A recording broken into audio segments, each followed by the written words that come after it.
Kita sudah di Q4 menuju penghujung tahun 2023. Optimiskah angka stunting bisa mencapai 10%? Pak Bupati, bagaimana? Ya. Jadi kita optimis ini di Kabupaten Belu. Kenapa optimis? Karena kita memiliki indikator-indikator dan semua yang dibutuhkan untuk menurunkan angka stunting ini.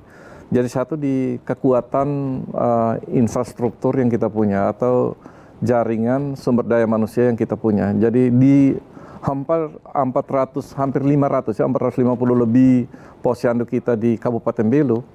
Ini hari ini kader-kadernya sudah baik, semua sistem pelayanan di sana cukup baik dan standar untuk posyandu kit, alat antropometri, puskesmas yang ada dokternya, bidannya, perawatnya yang standby, alat-alat yang dibutuhkan untuk pelayanannya dan sistem ya. Jadi transformasi kesehatan di bidang layanan primer Kabupaten Belu saya kira berada di posisi yang baik, on the track untuk memberikan pelayanan terbaik bagi masyarakatnya. Nah, pada saat yang bersamaan kita juga mengusahakan dengan berbagai macam hal, dengan kerjasama berbagai stakeholder, ya termasuk bantuan dari NGO atau dari LSM, katakan Momentum, bekerja sama dengan tokoh masyarakat, tokoh agama, tokoh adat, ya, lewat PKK dan jaringannya. Hari-hari ini kita solid untuk bekerja sama untuk menurunkan angka stunting ini. Dengan cara apa? Satu, melakukan pengukuran yang akurat. Jadi pengukuran yang terstandarisasi di posyandu, seluruh datanya by name, by address.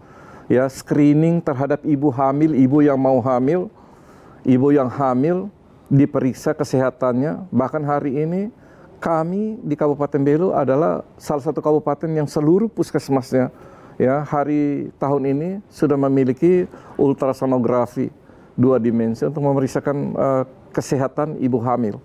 Jadi dari sisi itu kami jamin bahwa angka stunting di Kabupaten Belu ini akan terus menurun. Yang kedua, dari data dari tahun ke tahun, ya, dari tingkat pengukuran yang terakhir kami sudah berada di angka 11%, turun dari 20% pada saat kita datang ke kabupaten ini. Dan gradua turunnya sangat signifikan dari 20% lebih. Betul. Hari ini di angka 11,1%. Benar, Pak Bub ini benar mengerti masalahnya karena di data saya ini tercatat sebelumnya 2020 angka stunting di daerah Pak Bub tuh 21,1%. Jadi betul kalau sekarang turunnya signifikan, harapannya per akhir 2023 ini jadi 10% begitu ya. Tapi tadi sudah dibahas sedikit tentang infrastruktur ada ya, tenaga kesehatan siap begitu. Tapi saya yakin ada elemen lain yaitu pengetahuan ketika bicara stunting. Misalnya ke pemahaman orang tua, ibu gitu tentang gizi. Menurut Bapak apa yang bisa diperbaiki atau sebenarnya sudah cukup? Iya. Jadi kalau perbaikan perlu ya. Jadi salah satu poinnya adalah di daerah kami itu banyak keluarga-keluarga muda yang sudah menikah dan harus mencari nafkah keluar pulau dan menitipkan anak-anak mereka ke neneknya, yang dimana neneknya dengan keterbatasan fisik dan keterbatasan ekonomi dan lain-lain, pola asuh menjadi tidak baik. Yang kedua sanitasi, ya, kebutuhan air di daerah, angka infeksinya masih cukup tinggi, ya, oleh infeksi paru katakannya. Kemudian ibu-ibu yang kurang darah di daerah-daerah, ya, sehingga dengan kemampuan deteksi seperti itu, kemudian pemahaman terhadap apa itu stunting. Ini bupatinya turun langsung. Jadi setiap pertemuan bupati pasti hadir di sana untuk tingkatan kabupaten. Camat-camat harus tahu apa itu stunting. Bagaimana kolaborasi, bukan hanya di teori tetapi sampai implementasi di lapangan.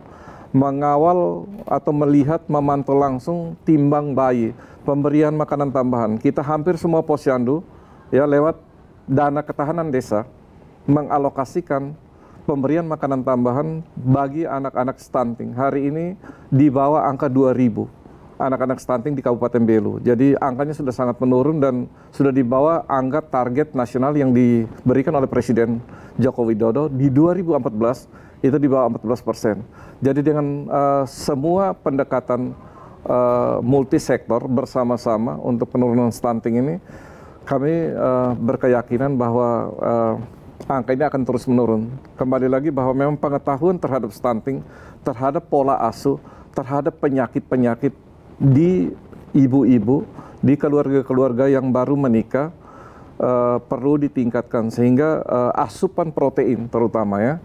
Oleh karena itu sekali lagi asupan protein bukan asupan karbohidrat yang ditinggikan. Nah, protein itu kan hewani, protein nabati. Hewani ini kan telur, daging, ikan ya, baik ayam maupun sapi, kambing dan lain-lain. Yang nabati ini kan dari tahu, tempe dan lain-lain. Nah, dari pendekatan itu kita libatkan ahli gizi.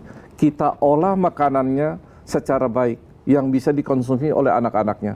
Termasuk ya salah satu program di Nusa Tenggara Timur adalah kelorisasi ya. Jadi daun kelor itu adalah pohon ajaib yang sumber proteinnya sangat baik dan lewat para petani dan para pengelola di sana mudah-mudahan daun ini akan menjadi salah satu atau kelor ini akan menjadi salah satu sumber protein yang bisa mengatasi stunting di Kabupaten Belu dan Nusa Tenggara Timur. Menarik sekali, tapi PR-nya tidak berhenti di sini karena ternyata di Kabupaten Belu juga menghadapi tantangan lain yaitu malaria. Kita akan bahas setelah yang satu ini.